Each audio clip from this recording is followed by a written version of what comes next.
Hello student, SK education point में आपका हार्दिक स्वागत है। आज हमारी क्लास है वो एलडीसी एग्ज़ाम के लिए साइंस के जो क्वेश्चन है वो हम आपको हल करवाएंगे। साइंस की क्लास रहेगी आज 25 से 30 क्वेश्चन हम साइंस के क्वेश्चन आपको लेकर आए हैं। इंपॉर्टेंट क्वेश्चन है, आप एक एक क्वेश्चन को ध्यानपूर्वक पढ़ें और वीडियो को आप लाइक शेयर कमेंट जरूर करें और चैनल को सब्सक्राइब करें। पहला क्वेश्चन है हमारा, विद्युत बल्बों के तंतु के निर्माण में किस धातु का प्रयोग किया जाता है? किस धातु का प्रयोग किया जाता है भाई? टंगस्टन का प्रयोग किया जाता है। आंसर आपका बी सही होगा। अगला क्वेश्चन है, यदि 60 वोल्ट का बल्ब प्रतिदिन 5 घंटे किया जाए 5 घंटे प्रयोग किया जाए तो 30 दिन में कितने यूनिट खर्च करेगा? 60 वाट का जो बल्ब है वो 5 घंटे आप प्रतिदिन यूज करते हो, 30 दिन तक यूज करते हो तो कितने यूनिट खर्च करेगा वो बतानी है। यूनिट खर्च करेगा वो 9 इकाई। आंसर होगा आपका बी सही होगा। 60 गुणा 5 गुणा 30/1000 करोगे आंसर आ जाएगा।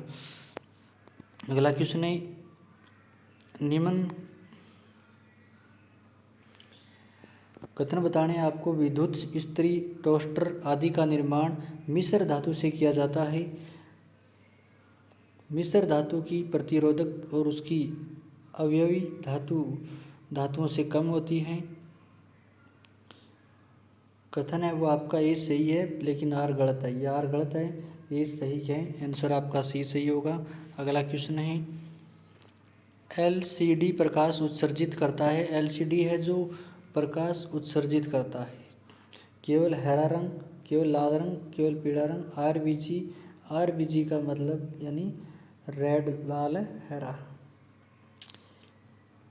आंसर है वो आपका डी सही होगा।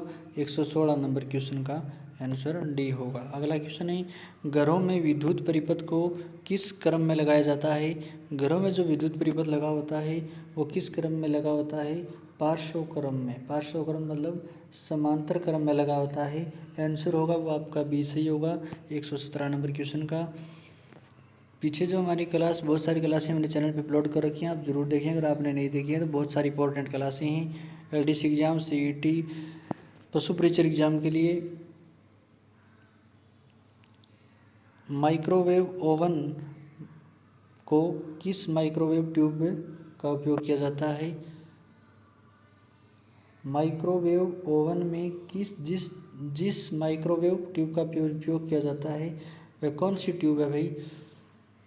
वो ट्यूब है मैग्नाट्रॉन ट्यूब। मैग्नाट्रॉन ट्यूब होगी। आंसर आपका सी सही होगा। अगला क्वेश्चन है, बल्बों में रासायनिक दृष्टि से कौन सी अक्रिय गैसें हैं? रासायनिक दृष्टि से कौन सी अक्रिय गैसें हैं?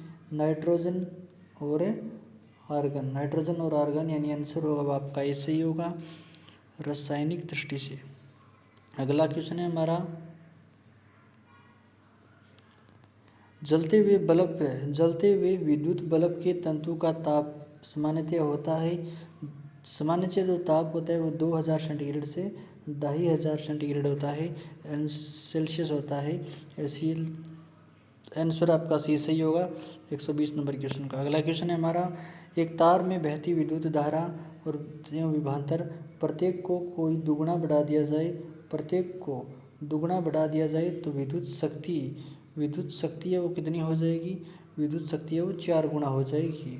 आंसर आपका भी सही होगा। अगला क्वेश्चन है, परम शून्य ताप पर अर्धचालकों में विद्युत प्रतिरोध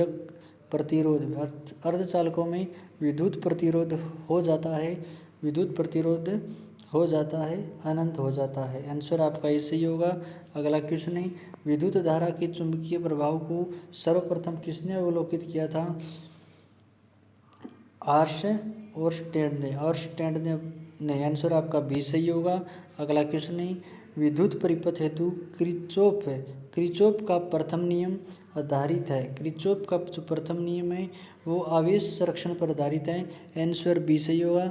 जो स्टूडेंट एलडीसी की एग्जाम की तैयारी कर रहे हैं उसके लिए बहुत इंपॉर्टेंट क्लास है ये साइंस की क्लास। आप एक एक क्वेश्चन को ध्यानपूर्वक पढ़ें, शुरू से लेकर लास्ट तक वीडियो को जरूर देखते रहें। डेली हम आपके लिए ऐसी क्लास लेकर आते रहेंगे। आप चैनल को सब्सक्राइब करें। निम्नलिखित कथनों पर विचार करना है। चुंबकीय क्षेत्र का परिणाम दिशा दोनों होते हैं।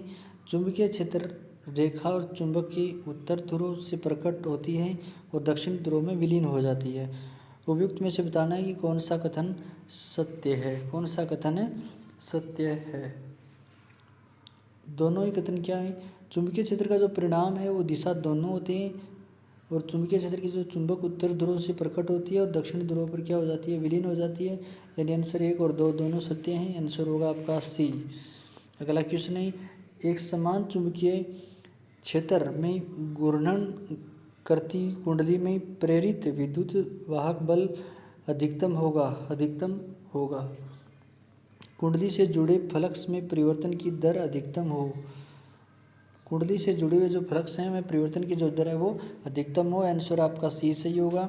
अगला क्वेश्चन है, यदि किसी तार में प्रवाहित विद्युत धारा के परिणाम में वृद्धि होती है तो किसी दिए गए बिंदु पर उत्पन्न चुंबकीय क्षेत्र का जो परिणाम पर क्या प्रभाव पड़ता है? चुंबकीय क्षेत्र का जो परिणाम पर है वो क्या प्रभाव पड़ता है? प्रभाव पड़ता है कि वो चुंबकीय क्षेत्र का परिणाम है वो बढ़ेगा। आंसर आपका ये सही होगा। अगला क्वेश्चन है हमारा, विद्युत परिपथ में फ्यूज तार सदैव फेज तार से जुड़ी होनी चाहिए। फ्यूज तार ऐसे पदार्थ की बनी होनी चाहिए जिसका गलनांक कम हो। दोनों कथन क्या हैं? सही हैं। विद्युत परिपथ में जो फ्यूज तार हैं वो सदैव फ्यूज तार सदैव फेज तार से जुड़े होने चाहिए। फ्यूज तार से ऐसे पदार्थ की बनी होती है जिसका गलनांक क्या होता है? कम होता है। आंसर आपका बी सही होगा। दोनों सही हैं। अगला क्वेश्चन है हमारा, निम्नलिखित में से कौन सा विद्युत लंबे विद्युत धारावाही तार के निकट चुंबकीय क्षेत्र का सही वर्णन करता है? चुंबकीय क्षेत्र का क्या करता है? सही वर्णन करता है। विद्युत क्षेत्र की सेकेंडरी क्षेत्र धाराएं का केंद्र तार होता है। आंसर आपका डी सही होगा। अगला क्वेश्चन है हमारा, विद्युत अपघटन का उपयोग होता है विद्युत लेपन में। आंसर आपका ही सही होगा। अगला क्वेश्चन है, हमारे शरीर के किन अंगों के द्वारा चुंबकीय क्षेत्र उत्पन्न होता है? हमारे शरीर के किन अंगों द्वारा चुंबकीय क्षेत्र उत्पन्न होता है? मस्तिष्क और हृदय से। आंसर होगा वो आपका सी सही होगा।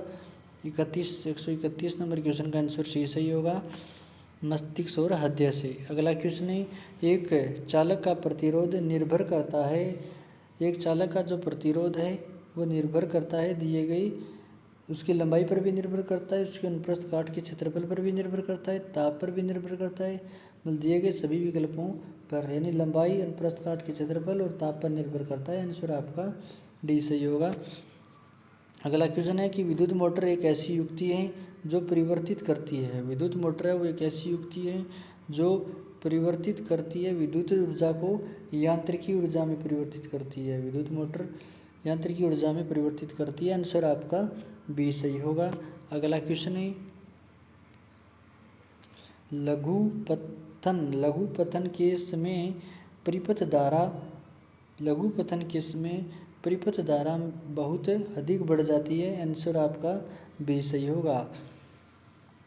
आप वीडियो को अपने दोस्तों के साथ शेयर करें। साइंस की इंपॉर्टेंट क्वेश्चन हम आपको हल करवा रहे हैं।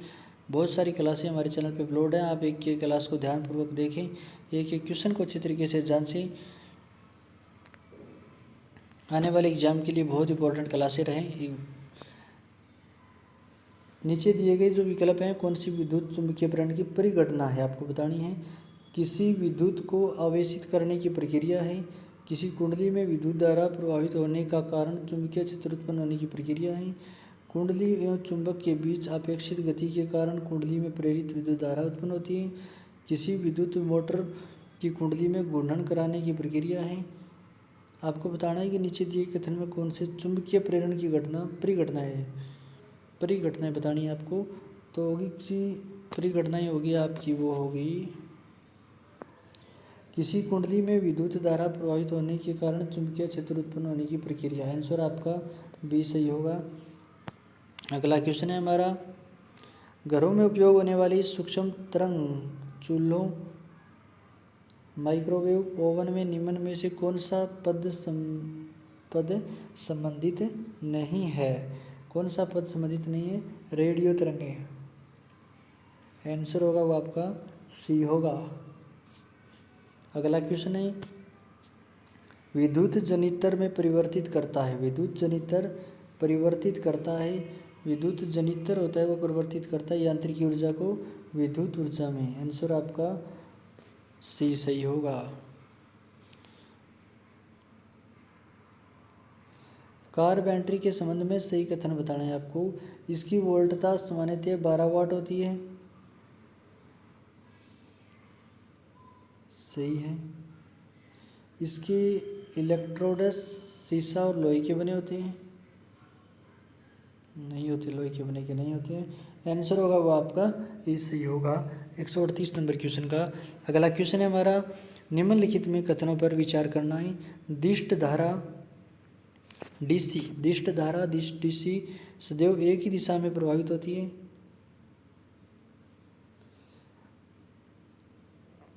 प्रत्यावर्ती धारा एसी एक निश्चित समय अंतराल के बाद अपनी दिशा में परिवर्तन कर लेती है। सुदूर स्थानों पर विद्युत धारा को प्रत्यावर्ती धारा के रूप में प्रेषित किया जाता है। यानी आपका आंसर होगा वो डी होगा, यानी तीनों ही क्या है? सही है। अगले क्वेश्चन है हमारे, और आज का हमारा ये साइंस का लास्ट क्वेश्चन है। आप वीडियो को लाइक शेयर कमेंट जरूर करें और चैनल को सब्सक्राइब करें। किसी विद्युत परिपथ में परिपथ के प्रतिरोध को परिवर्तित करने के लिए किस युक्ति का उपयोग किया जाता है? किस युक्ति का उपयोग किया जाता है भाई? धारा नियंत्रक का उपयोग किया जाता है। आंसर आपका सी सही होगा। आज ये साइंस के क्वेश्चन हैं जो कंप्लीट हो चुके हैं। आप एक एक क्वेश्चन को ध्यानपूर्वक पढ़ें। वो ज़्यादा क्लासें लंबी है नहीं, 10 से 15 मिनटों की क्लासें हैं। बहुत इंपॉर्टेंट क्वेश्चन है। कल इसी प्रकार हमारी क्लासें जो निरंतर वो जारी रहेगी। आप पीछे की जो हमारी क्लासें अभी तक आपने नहीं देखी हैं तो आप एक एक क्वेश्चन को ध्यानपूर्वक देखें। बहुत इंपॉर्टेंट क्वेश्चनों की जो क्लास है वो हम आपके लिए लेकर आते हैं। धन्यवाद।